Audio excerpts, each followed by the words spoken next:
All right. It is Sidelines. Coffee time, Rob I Browne. went right to the juice. I The mean, juice. right to the heart of like the go-go juice this morning. Well, it is time to wake up, Woo! man. Rob Browne in Memphis. Brendan Games are Martin in long on Ocala. Sunday night. They are keeping Yeah. us all up a little bit too late. I know. A little bit Look, too late. there's so damn many good games on. That ABC triple header they do on Saturdays. It's incredible. It's like crack. Yeah, it is. Look, take a picture with your cell phone of the QR code.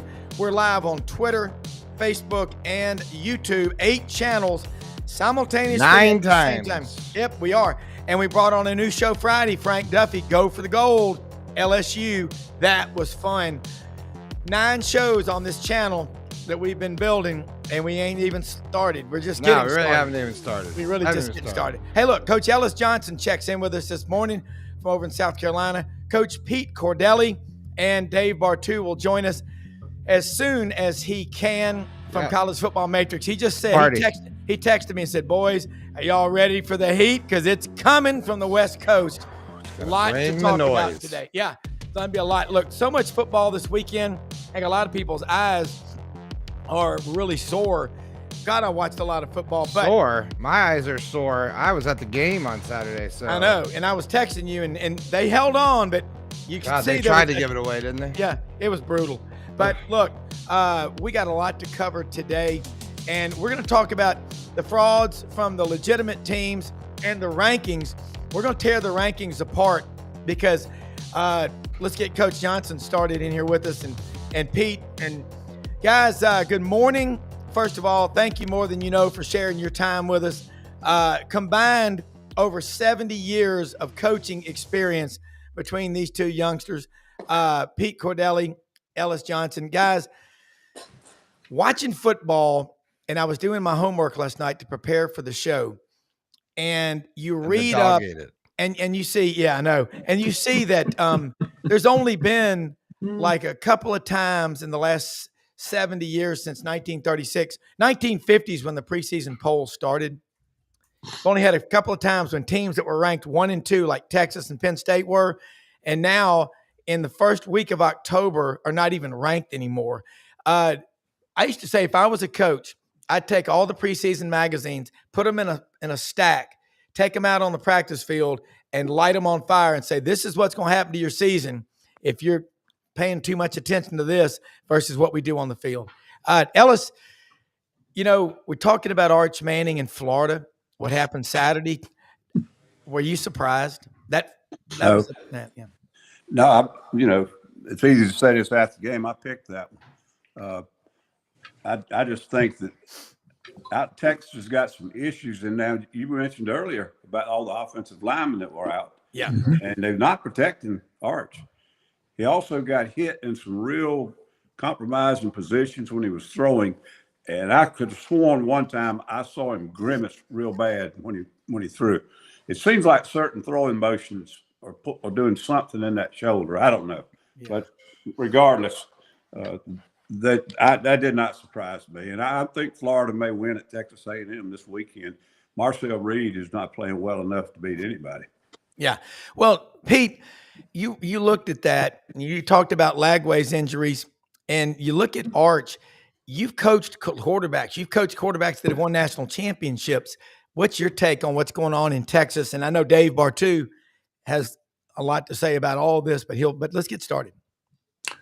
I've said before the season, Texas had too many guys replaced with that offensive line. I mean, they lost both tackles to the NFL. Yeah. And the guards were pretty good last year, other than against Georgia. You know, Georgia got after them. But again, Texas in the other games, they played pretty well. And I'm like Ellis. This isn't all on Arch. It's a protection issue. And I don't know if Sark is trying to make Arch a drop-back quarterback, but that's not his game. That's not his game. He's an on-the-move, run-pass option type guy. You got to move the launch point in college football today to get away from the pressure. We always used to say, if we're going to take a defense like Ellis Johnson ran and bring in pressure, we're going to sprint one way and get away from half of it. And guess what? We understand that half the field now is taken away. But if the ball's on one hash or the other, we basically got 3/4 of the field to go to. All right. Get away from the pressure. And now this guy feels more comfortable because he's not sitting there feeling like, dang, I got to throw out of a phone booth. I mean, these cats are, and let me tell you something. Florida's defense has not been the problem. Yeah. Florida has a good defense. It's been the offense and Lagway and the inconsistency. Now, Texas defensively, it was uncharacteristic. First touchdown, the kid gets hit in the backfield. He just hops back, jump cuts, and sprints to the right end zone. Then on the one touchdown down the right sideline, the corner falls down. Yeah. I mean, Lagway, he throws a laser in there, but the kid has to tightrope it down. Florida's defense has not been the problem. Yeah. It has been the offense and Lagway's inconsistency. And Texas is, I don't know. Rob, I'm like you. I can remember a time when the preseason magazines didn't come out until after the 4th of July. Now they're coming out in May, Memorial Day. Yeah. And you don't even know who the hell's on your team because of the transfer portal, who's going to stay, who's not coming in the summer. But guess what? It's all about clickbait and money. Yeah. And let me tell you, that cat working for ESPN and who's from Memphis, went to White Station High School, went to Tennessee, Mr. Clickbait, and now he's going to run for Bruce Pearl's son. Please do us a favor. Please do us a favor. Well, take your happy ass to Washington, and you know what? Let the Auburn folks roll in D.C. Well, you know what's crazy? Take your clickbait ass out of here, Tennessee. Hey, this is what's Paul. You know, I will say this too. You know, it was out on Twitter last night. I got this thing, and look, it's hard playing these teams, but he's 2-8 versus top 10 teams at Texas, 5-18 versus top 10 teams overall. It is hard. Now, look, whatever the best is, there's always the standard. Ellis, Nick Saban. I mean, his record, and fair or unfair, but man, all I know is this. If I'm running, I like running with people that are fast as lightning. When I've done triathlons, I used to get on the back wheel of the fastest people, you know, and try to stay with them. That's how you're going to get better. Coach Johnson, looking at other games, Mississippi State, Texas A&M over the weekend. You watch that one, and I'm getting some stuff from A&M fans going, you know, why does everyone think this team is so good? But, I mean, you know, they won the game, but your thoughts on Mississippi State's surgence as they get better players, they're going to be more competitive.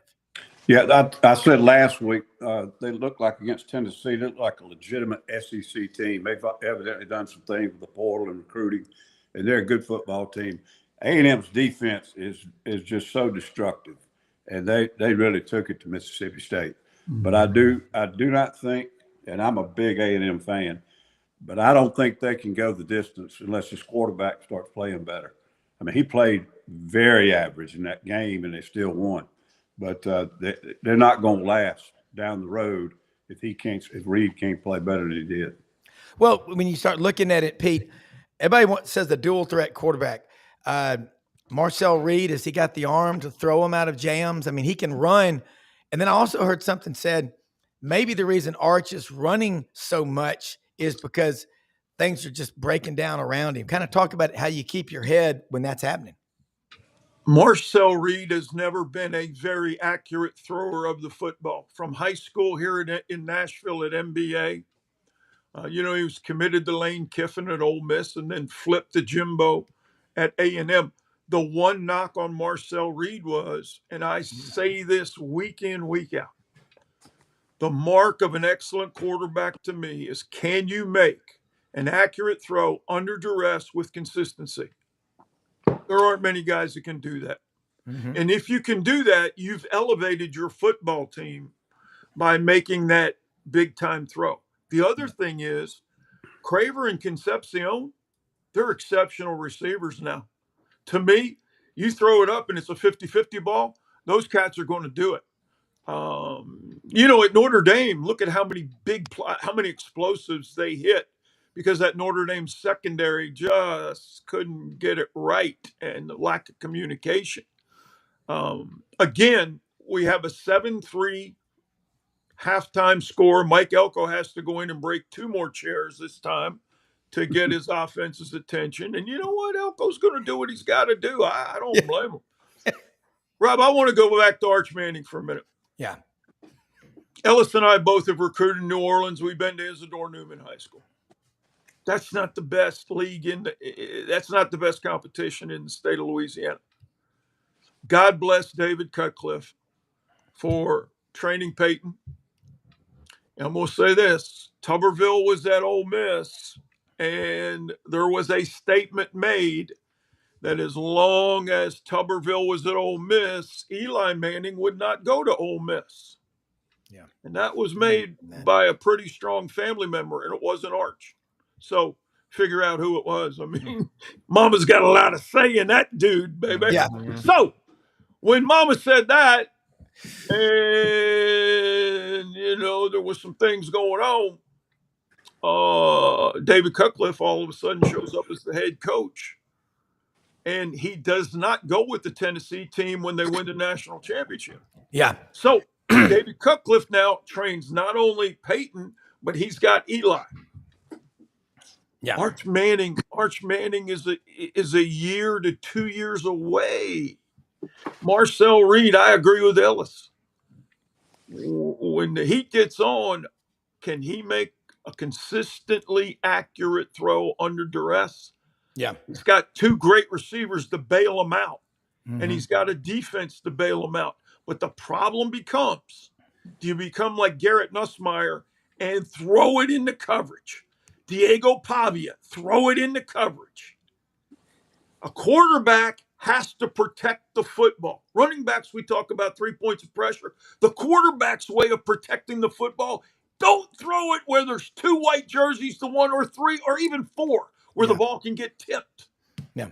And you know what? We're seeing some quarterbacks make some poor decisions throwing the football. Yeah. And for Diego Pavia to have 3 turnovers in that game, yeah, Vanderbilt had a chance until he threw the 2 interceptions and had the fumble. Yeah.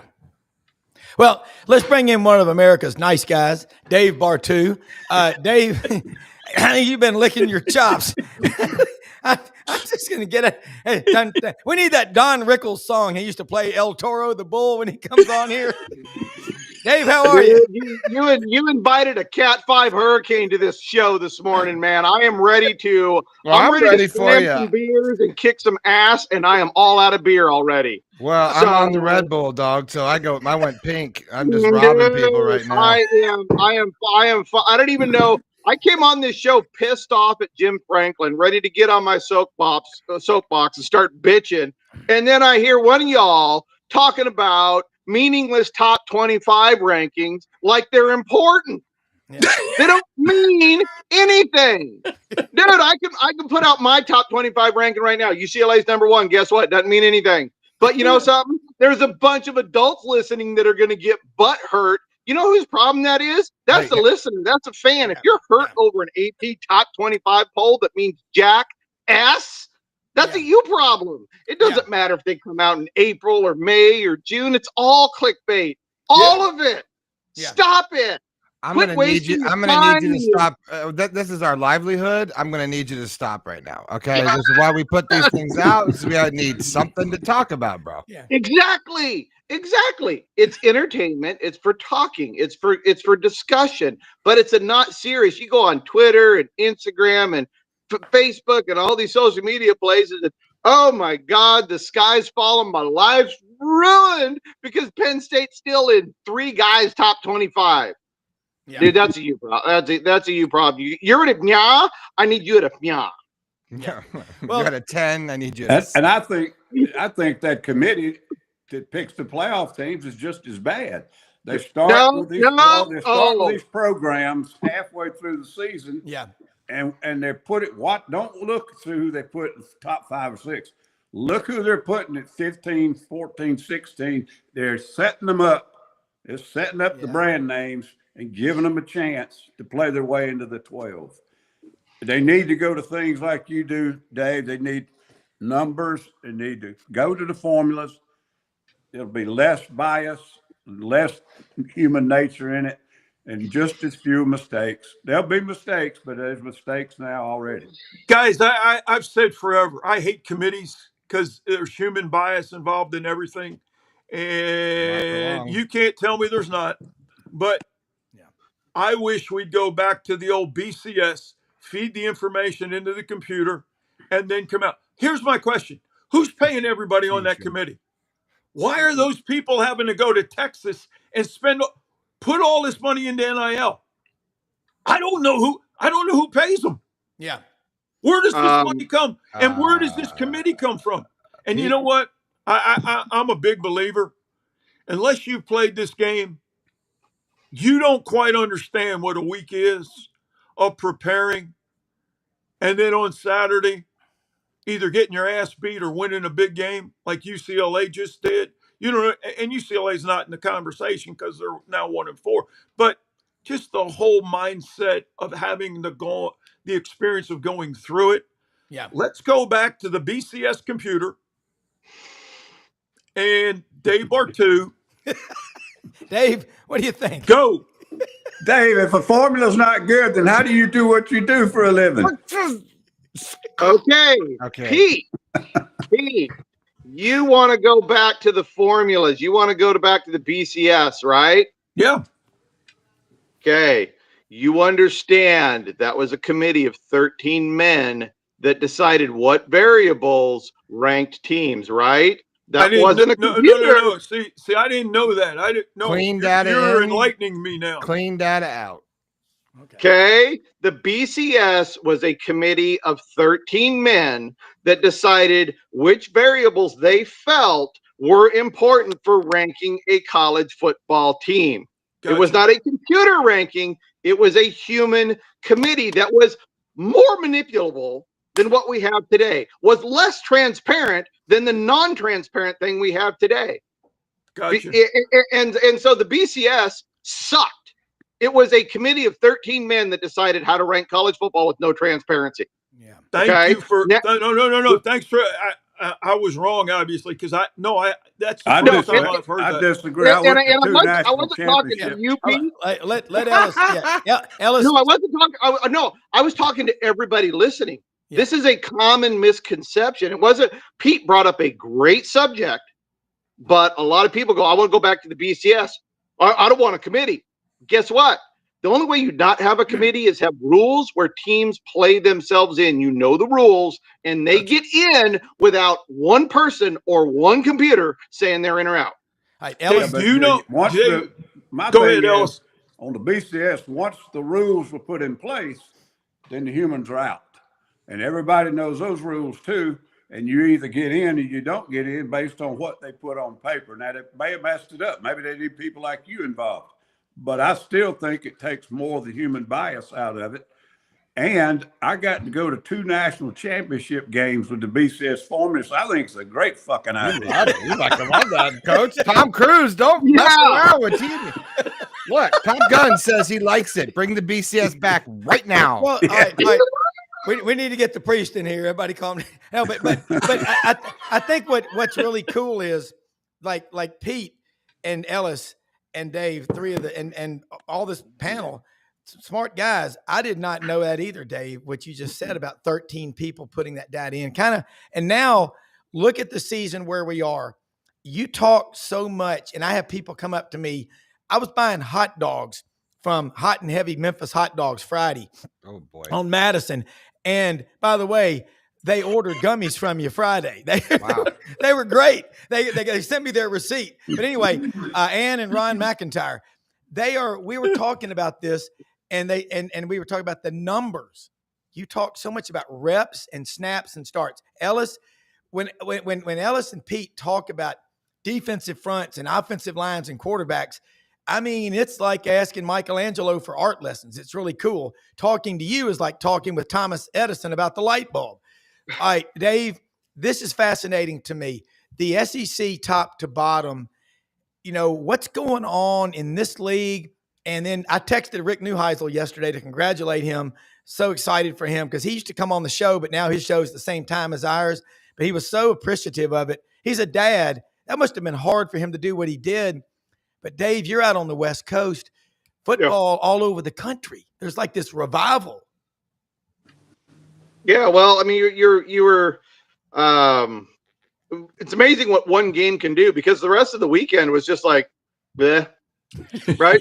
I said, okay, everything kind of happened that we expected to happen. There's no real fireworks there, you know, and then you get Florida won. Yeah, and then you get. I mean, seriously, going into Saturday, my lowest Power 4 market power ranked. So what I do is I take all of the odds makers and I have this complex connectivity. It's like a giant spider web of ranking teams based on opening lines because the opening line tells you the probability of winning. You connect it all together, it creates an odds maker power ranking by team. UCLA was dead last. And arguably that was the single worst FBS versus FBS loss this century. I mean, UCLA's numbers were abysmal, horrid, god awful. You know, you name it. You know, Vanderbilt, 1980. I mean, just horrid. And then Penn State just got their ass beat by going on the road. And then we had to listen to James Franklin complain about not having his cake and eating it too. Yeah, it's great. Yeah, I mean, it's crazy. Talking about the travel and guys, Pete, you know, when Notre Dame would play, when y'all would play Southern Cal at the end of the season, wasn't that for recruiting purposes? Wouldn't you stay? You know California pretty well, don't you? We would play at Southern Cal one year at the end of the year or at Miami. It was always the Saturday after Thanksgiving. So what we did was we practiced Thanksgiving morning. We'd have a team meal in the dining hall. We'd go get on a plane and we fly out to California. We'd go to John Wayne Airport, stay in Newport Beach at the Marriott, or we'd fly down to Miami and we'd have our meetings, practice Friday morning.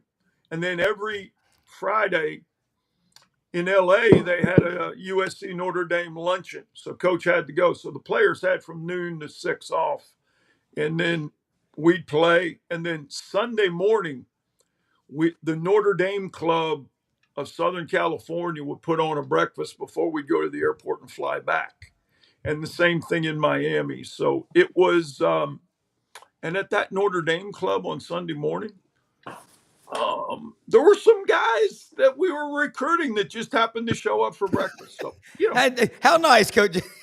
Hey, would you like a free breakfast? Come on over to the Fountain Blue, and we'll take care of you, brother. Absolutely. I love the Fountain Blue, by the way. I have a question for the panel. Excuse me. Speaking of breakfast, since I'm on the Red Bull this morning. Okay, great. I got to talk. I mean, I was at the game. I was at the Florida game. Obviously, was there. Watched the whole thing. I agree with you, by the way, Pete. Excuse me, Tom Cruise, aka Ellis Johnson. There's something up with Arch. He's not 100% out there. He winces a little bit when he throws in the second half. So he just doesn't seem, and I don't think he's in the right scheme. What you noticed that at the end of the fourth quarter when you got him in space, you know, he can make some great throws on the run. That touchdown they scored with 3 minutes left, which leads me next to my next question, since I've got two coaches and a numbers guru. I'm freaking out at the end of the game going, why are we calling a timeout? Why is Billy calling a timeout? Austin Barber's the tackle, his helmet comes off. It's an automatic 10-second runoff.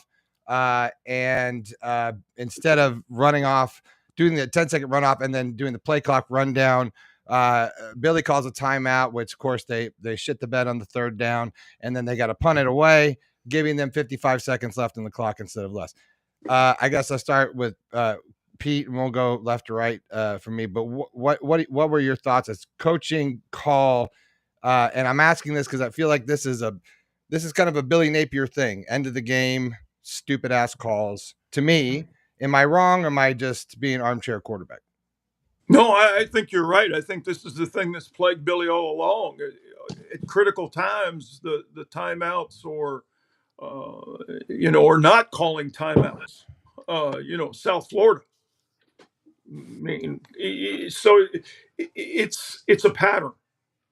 And Dave can speak to that more than me, but it becomes, when you watch these teams week to week, I love watching coaches on the sideline during games just to see body language, where they are.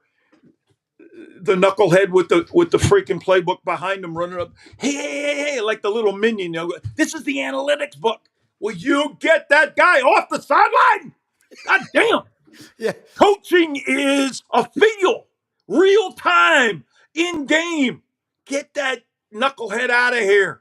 Yeah. All right. Yeah. At some point, you got to have a feel for what's going on. And in the fourth quarter, you know who you're dominating and who's kicking your ass. Yeah. Dave. So by that point in the game, you got to figure out what we can do. Yeah. That's not the way some of these coaches go. AKA, not only can't win the big one, can't win the little one, James Franklin. Yeah. Dave, that's. Didn't see it. Didn't know the circumstance. Okay. But so I got nothing on that. But You no, didn't see it? Oh, okay. Yeah. 29-21. I can give you the whole thing. Minute 43 left in the game. I got the gist of it. Look, I understand. I hit refresh on my ESPN scoreboard about 1,600 times a Saturday. Okay, yeah. I'll go into the house. I'll put work down. I'll go into the house. If it's snug with 3.5 minutes left, I'm like, okay, I'm turning this on. Penn State down at halftime. Yeah, I wouldn't turn that on. Okay. It gave them a shot it really gave them another second life. I mean, they had one timeout, and Arch just ran down the field and scored, it wasn't outside the possibility. Yeah. No, seconds are valuable. Look at the UCLA game, right? 4th and 2 into the fourth quarter, inside 1 minute. They go for it on UCLA 35. They don't get it. UCLA gets time for 4 more plays and a field goal. Yeah. Penn State doesn't kick the field goal, takes 3 points off the board, gives UCLA 3 points. That's a 6-point swing in 37 seconds. UCLA won by 5. Okay. Yeah. So I get what you're saying, Brendan, that seconds, this is a game of inches. This is a game of seconds when it matters. Most of the time it doesn't. But you have to coach like every yard and every second matters because you don't know when it's going to happen. Right. But what I can say about this, now I worked with a head coach in that same state that had a lot of angst, just like Billy gets. Okay. And what I tell every head coach, because I believe this is professional football, this is professional sports. Okay. Is it's a very mental game. And being in these bad situations, these tough situations, less than 2 minutes to go, you don't get into them very often. So you don't have a lot of time to practice. So what I encourage all head coaches to do, and I'm talking right now, I am speaking to every head coach, wannabe head coach in the country, high school, middle school, junior college, D3, D2, D1. Okay. Start cutting up film or have somebody cut up film. I wish there was a library for coaches.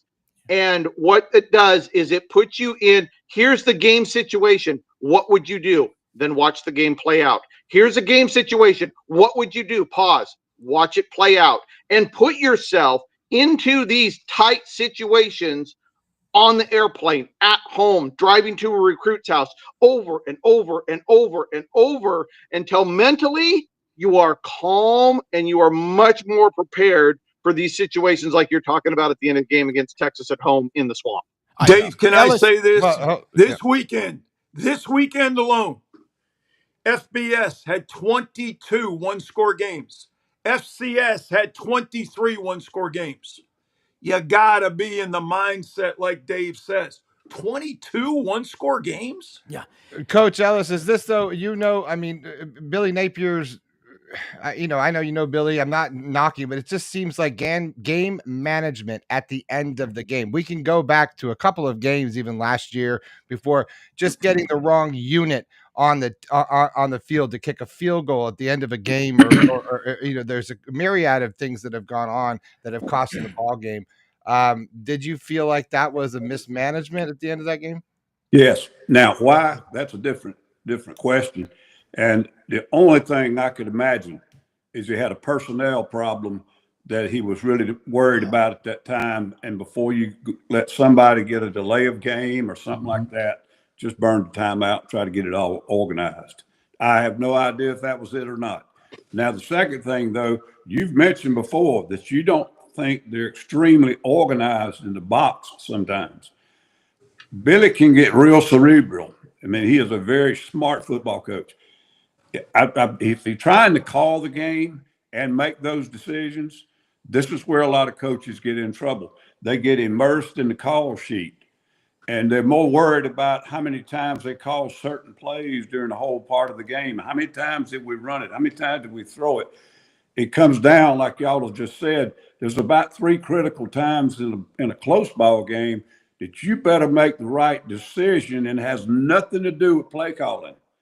So some coaches can't do that. They can't get out of the play calling and oh, we got time, and they make a mistake.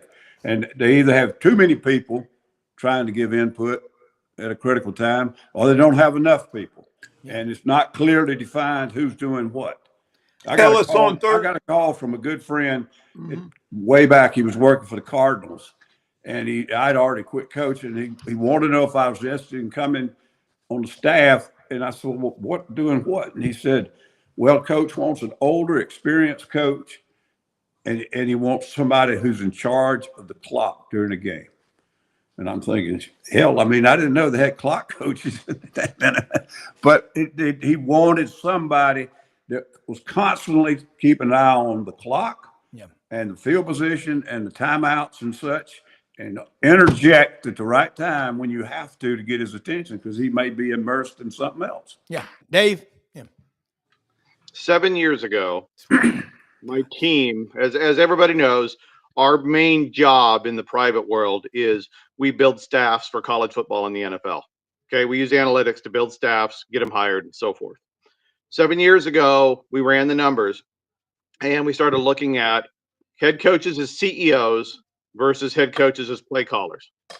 Okay, and we started this narrative 7 years ago that head coaches that are CEOs win national titles.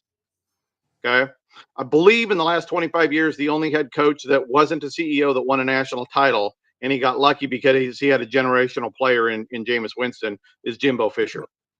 Okay. But look at Ryan Day. He called the plays his entire career at Ohio State. Gave it up last year for Chip Kelly. Okay. Look at your top teams today. Alabama, OCDC CEO. Oregon, OCDC CEO. Miami, OCDC CEO. Okay. And you go down the list, Ohio State, OCDC CEO. You know, just keep going down the list. It just doesn't work as well. What the look at your greatest coaches. Okay. Nick Saban, OCDC CEO. Urban Meyer, OCDC CEO.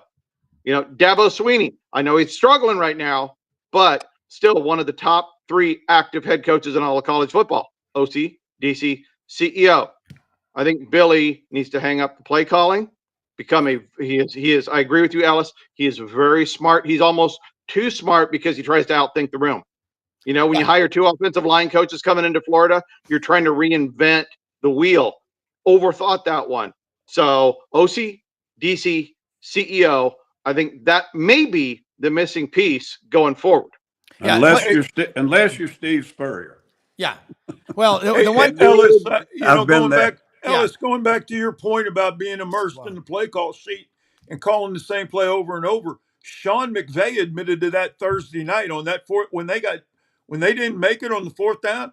He after the game, when they asked him what went wrong, he said, I called the same play 5 different times. He said they finally got it. And that's the guy. I mean, come on, man. You're one of the best play callers in all of the game. And he got caught up in it. Yeah. I mean, I remember talking to Urban Meyer last football season, and we were discussing the same exact thing. And he's like, I don't win any national championships in Florida without Dan Mullen in my ear. Yeah. He said, he'll challenge you.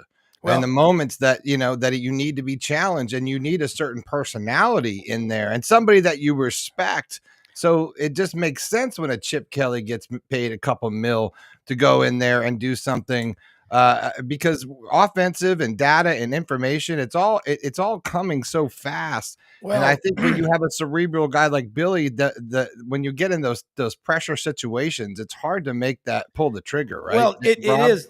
People overanalyze things too, and like when I always tell clients the stock market was down 1,800 points. What'd you do? I said, here's what I want you to do.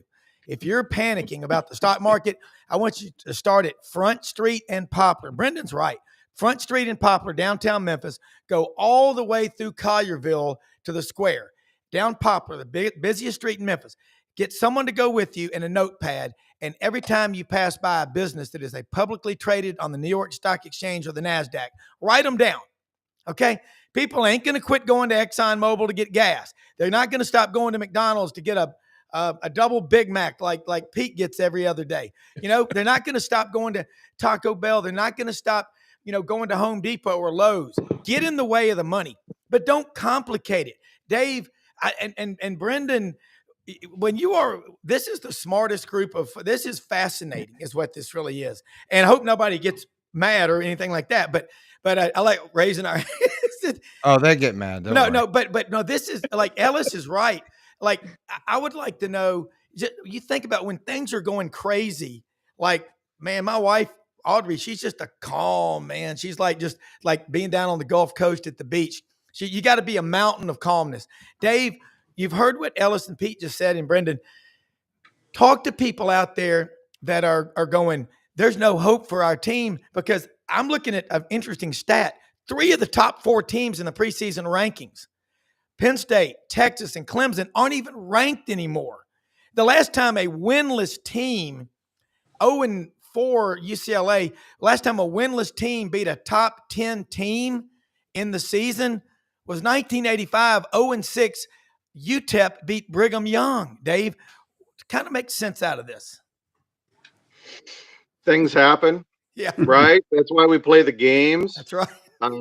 That's why I'm a bit perplexed from the standpoint is you're asking me to breathe enthusiasm and happiness into fans, which, by the way, the word fan is Latin. My apologies.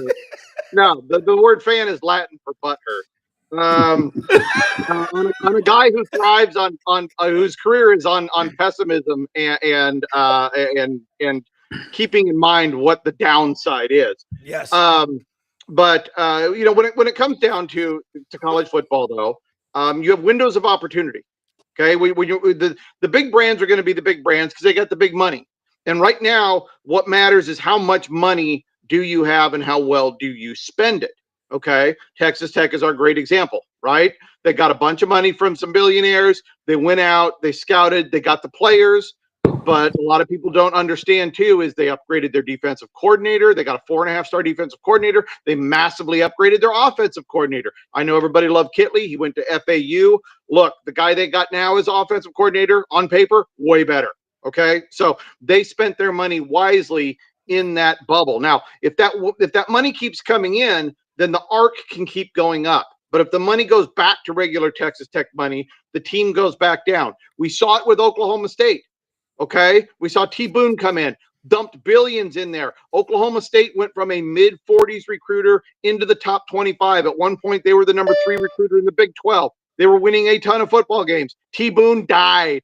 The money disappeared. Gundy said, I don't need the money. And guess what? The recruiting went right back down to the bottom of the Big 12, and here we are. So, but from a positivity standpoint is the football gods give and the football gods take away. Yeah. Okay. One quick thing. Never act like you've been there, because you're free to move about the cabin, by the way. Ellis.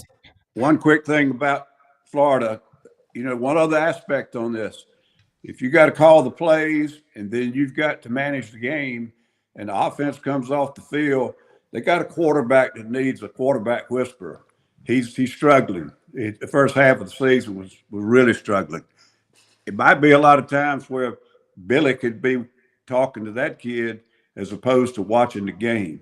And so if you can't handle both, you better get a good one, like Dave said, get a good OC and get somebody that can talk to that kid every time he comes off the field, because he's making athletic plays, but he ain't making great decisions. And it could be a factor in what we've been talking about. To go along with that, Ellis, there is a movement on staffs to get your assistant quarterback coach to be really like your quarterback's best friend.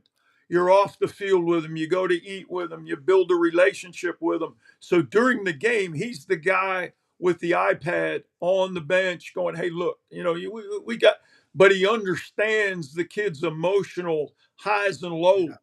And that's where the ability to calm this young guy down, it's not always from the head coach. It's not always from the coordinator, but a guy that spends more time with him.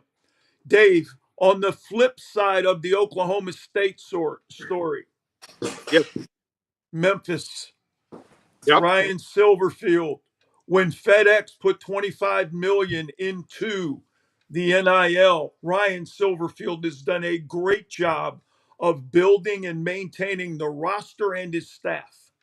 And continuity is so important, as you well know, to keep this thing going. But that commitment by FedEx, which will stay there, it started with Fred Smith, but now his son, Richard Smith, will make sure that Memphis has that $25 million to keep going.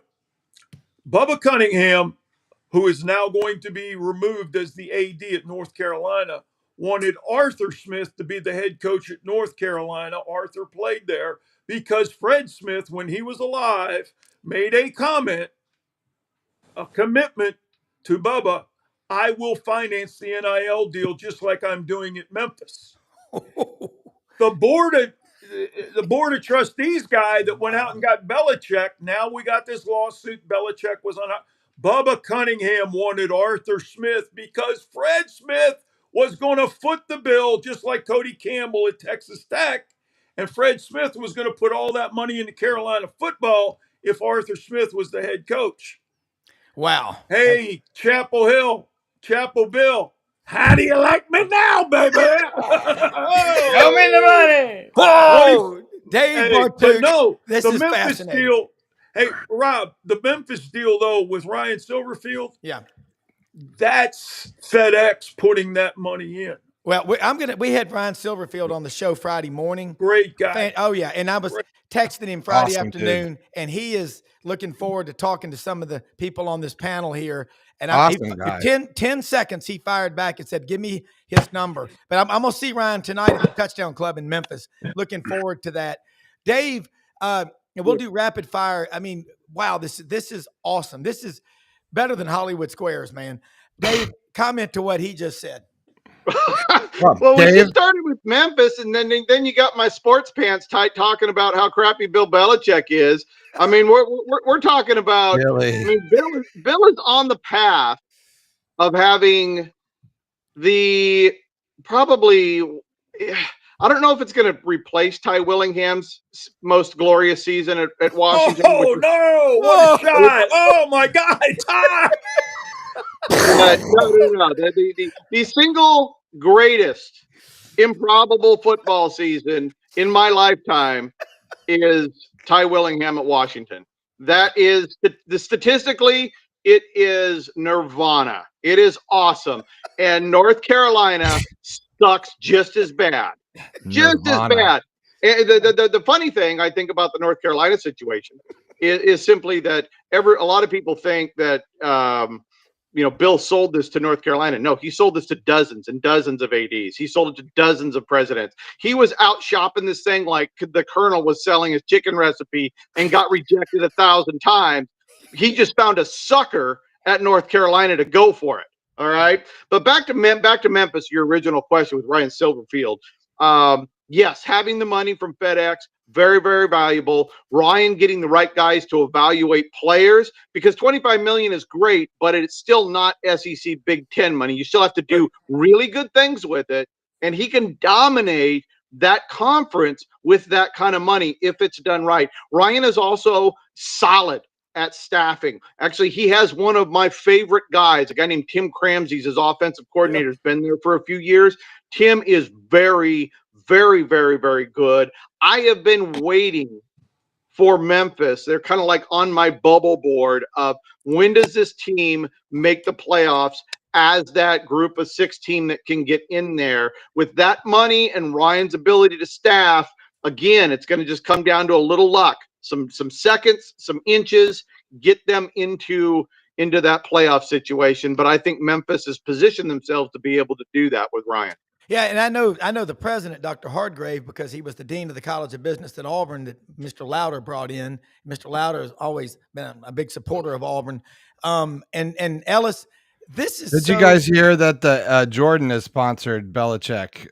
That's the new Jordan symbol over there, UNC. I don't know if you guys saw that coming in. That's the new symbol. It's the new Air Jordan. It's cool. They're gonna put it on there. No. Come on. Dude, that ain't Bill. That ain't Bill on the bottom there. No. Who knows who it is? I don't know. It's Air Jordan's logo, man. Well, look, what's wild is that, and Ellis, you think about that. If I'm a coach, like what Dave just said, Ryan Silverfield's only 44 years old. He's been coaching since he was 18 years old. Went to the Bowles School down in Jacksonville, Florida.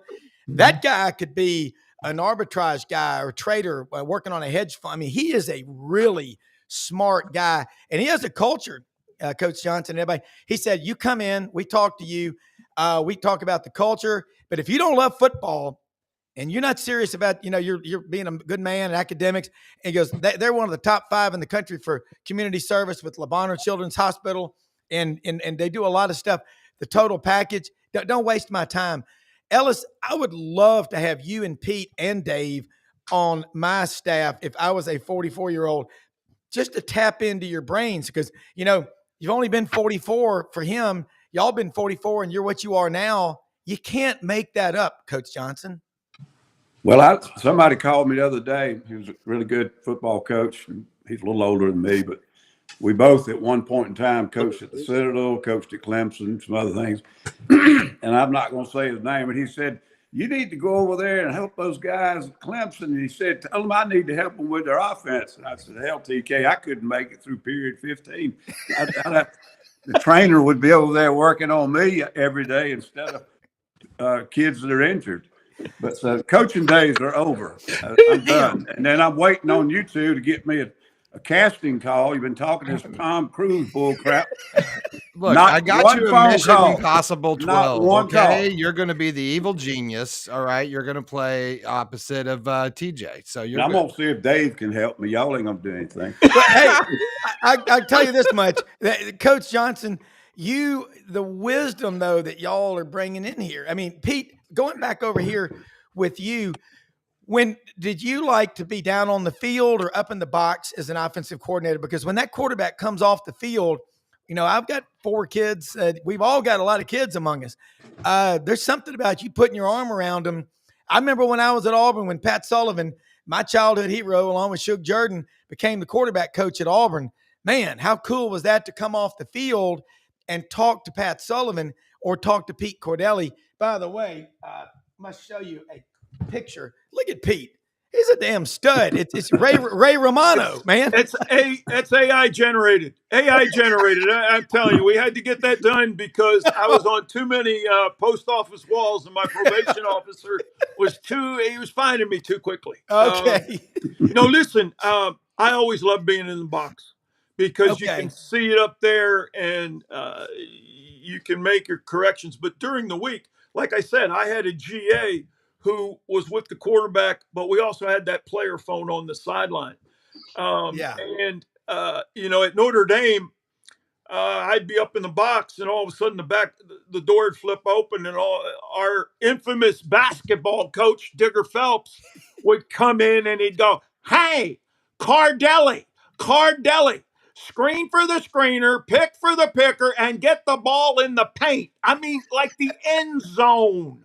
And so, words of wisdom from a basketball coach like Digger Phelps always was really interesting during the game. But no, I like being up because you can see different things. Dave, I want to ask you this question, and it goes back to play calling.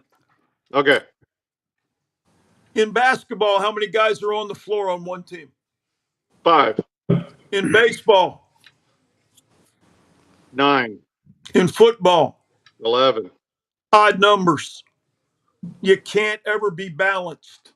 So here's the deal. If you can count to 6, go where they got 5. Let's not overcomplicate this darn thing. And you know what? A little bit of motion, or what the new term, right, Ellis? Eye candy. Come on, man. You want to be cool. Eye candy. Motion. If they rotate, now you may have 4 to the backside. As a quarterback, you have to understand who you're affecting with the play call.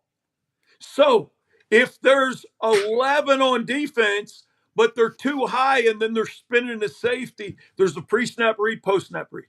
Yeah. Make your decisions based on where your eyes are and how you get out of the lost yardage potential turnover play. Let's not overcomplicate this thing. So like Ellis said about Billy, he probably called the timeout to get the personnel right. But also, you got to know the time, you got to know the score, you got to know the situation. Hey, buddy, we're up. Do not throw an incompletion like you did against South Florida on 2 passes and let South Florida get the ball back. But anyway, Yeah. that's one where you got to reemphasize to the whole offense. Here's the time, here's the score, here's the situation. Here's what we have to do to win this game. You have to constantly be coaching. Yeah. Dave, And it comes down to, I'm the quarterback. I'm the extension of the coaching staff on the field. Are they unbalanced? Are they overshifting one side? Go where they're not. Yeah, Dave, and by the way, that is really fascinating to think about. I always ask people, do you like to be in the box? You like to be on the field? But go ahead, Dave. Oh, well, what was the question? There was a lot of stuff in there. I kept thinking of a question I had for Pete and Ellis, so I think I lost my train of thought. What Pete was asking me, offensively on that. Well, you think about the complicated stuff, Ellis Johnson. What everybody's saying. So much is happening, and we've seen it in basketball where a guy calls a timeout when there's none left. We all remember those kind of moments. When you take a timeout, how many of those guys are paying attention to what you're saying? Yep, that was all kind of factors. But a lot of that, it doesn't happen on the 5th game in the 4th quarter. You've had them now for 6 months. What have you been talking about? What have you been doing? But you don't have to get Tom Brady at that moment and go back over those things that Pete just mentioned. But if you've got a kid like Lagway, he's played 1.5 years of college football. He needs somebody in his ear in that situation. Yep. Well, I can tell you that game was won by some really great Dallas Wilson, by the way, who played lights out, broke records, most yards ever gained, 2 touchdowns. Having him back as a weapon is obviously huge for Lagway. He trusts him. They got good chemistry, obviously. That was big. And, the 90,000 Screaming Gator fans that are like a rocket ship in there that gets real loud when you need him to get loud, when you need your defense to get loud at the end of the game, made a big difference. And Coach, Napier, alluded to that, obviously. So I just feel like, man, this was great, but where was this a game or 2 ago? Because now you're later in the season. It's always this way. It's like where the hell was this team before? Because now we're here again, like we were last year. Yeah, right? Same spot as you were before, and now you got to go on a hell of a run. And I'd like to think they can go into A&M and win, but that's a tough place to win, and you don't know who's going to show up. So, but defense wins games. We've always said that defense wins games in the SEC. And I think right now, Florida's defense is playing at a very high level. And you've got some really great young guys back there making some flying around and making some plays. I think that's what you need, but you're going to have a good scheme. It's too little, too late almost, right? Well, I wouldn't say that, but guys, we're about out of time. Unless Brendan ever says sometimes go extra innings. But bottom line, I'd like to just ask Dave, looking at the SEC, I have Georgia playing Alabama for the championship. And I picked Bama to beat Georgia. They took out Vanderbilt. They just had more athletes in the end. But look at Garrett Nussmeier, DJ Lagway, Arch Manning. They got all the preseason hype. I've got my Lindy's magazine right here. And, I mean, just think about what's going on, Dave. I think we're overstimulated. That's why you can sleep better when you take your lights out gummies, because your brain has been looking at so much stuff. Well, it puts you in a juxtaposition. Yeah, for sure. Yeah. Flummoxed.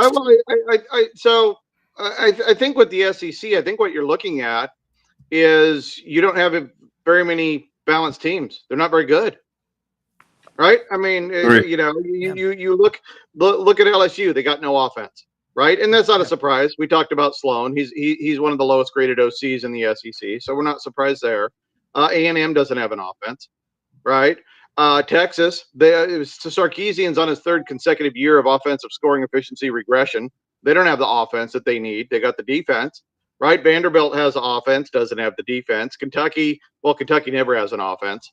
You kind of go down the list, and there's not many balanced teams in the SEC right now that are good on both sides of the football. You got Oklahoma, you got Ole Miss, you got Alabama and Georgia. I mean, who else has shown up consistently on both sides of the football in that regard? So I think the biggest quandary with the SEC right now is that they are too offensive focused and not enough defensive focused. They lost that when Nick decided to go up tempo and chase points. B, I think the combination of rosters and coaching, they got to figure out how to get more balance, because I think overall the SEC is just, I think this version of the SEC would get absolutely smoked by all previous versions of the SEC. These teams just aren't that good across the board.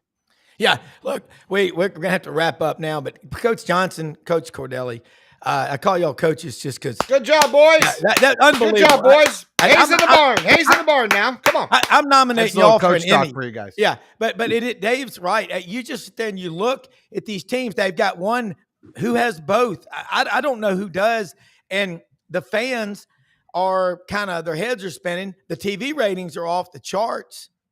But man, I mean, I don't know. Games are close, right? Games are close. Right. Ellis Johnson over in Winsboro South. No, not in Winsboro, right outside of Clemson. Awesome stuff. Dave Bartu, College Football Matrix. Coach Pete Cordelli, read the book. And Ellis, man, I'm looking forward to you writing a book on defense. That will be a great copy. But guys, thank you all so much. We will do it again next Monday. This has been fascinating. Boomer Sooner.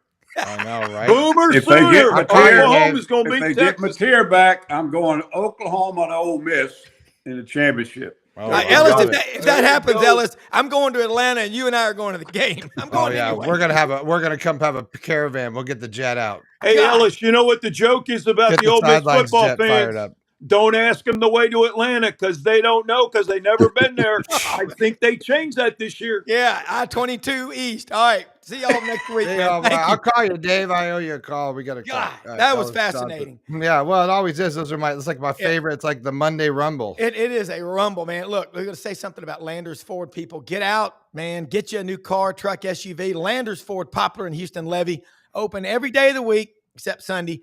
Ask for Brad Bellamy, the general manager. Make it easy. Get started. LandersFordMemphis.com. Pro Athletes Hemp Association. Lights Out Gummies. Energy, chill, lights out, flat out. They work. Hit that QR code.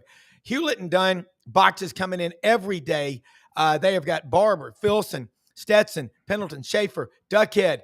Every day, boxes, 15, 20, 30 boxes coming in. HewlettandDunn.com. Open every day except Sunday. And Rumble Boxing. Union and McLean, how you fight is how you live. Hey, we are the truth brokers here. We may ruffle some feathers, but we're going to make you think. Most often we see the face of Christ and the least among us. Stay tuned to this channel. We're building a network. We're just getting started, and we'll see you tonight. Good night, John Boy. We'll see you tonight. And don't take any wooden nickels, Rob Browne. And I'm going to go hear Coach Silverfield at the Touchdown Club. Woo, I know. We got a press conference with Billy right now. But we'll talk to you soon. It's all sports all the time. All the time on the sidelines. Woo! Woo!